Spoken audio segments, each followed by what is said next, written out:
Are you entering the home buying market but have heard horror stories about multiple offer situations in the Twin Cities? In this video, I will share 6 tips on how to help your offer win in this wildly competitive market. I'll share the most important tips last, so watch until the end of the video. I'm Bailey Beckman, an expert in residential real estate specializing in the Twin Cities metro area. It's no secret that inventory is incredibly low on a national scale, which has caused compression and multiple buyers fighting for the same homes in their areas. This means that we are in an unbalanced seller's market. You as a buyer will likely have to concede more during this type of market, and there are different ways to make your offer more competitive.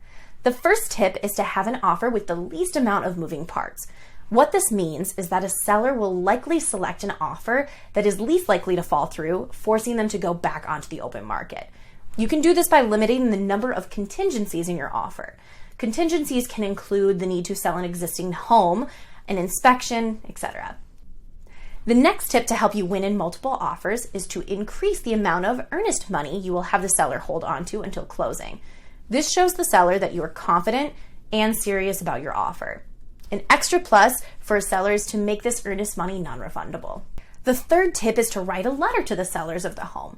Things to highlight would be specific features that you fell in love with and how you see yourself living in the space. However, you do need to be careful when utilizing this strategy because several sellers will specifically request no letters. You will harm your offer by intentionally not following the rules laid out by the seller. Another way to increase your chances of winning in multiple offers is to have an offer team. What I mean by this is to have your realtor not just send over your offer, but to actually pick up the phone and speak with the listing agent. You want your offer to be more than just an email. You want there to be an actual human being behind it. Your realtor is just one part of the offer team though. You should also ask your lender to call the listing agent on your behalf, highlighting your financial strengths as a buyer. These last 2 tips are the most important in multiple offer situations. The first is to consider offering clauses such as an appraisal gap or an escalation clause or an inspection clause. You don't always have to go right to waiving your opportunity to have an inspection. An appraisal gap tends to be the strongest clause that you can add in your offer, especially if you are bidding well over the asking price. This gap will guarantee the sellers will receive the actual amount you offered, even if the appraisal comes in low. Finally, the most important tip on winning in this wild, compressed market is to work with a well-connected realtor. Relationships with other agents is the most important edge up for you because the listing agent will recognize and trust the agent working to get your offer to the closing table.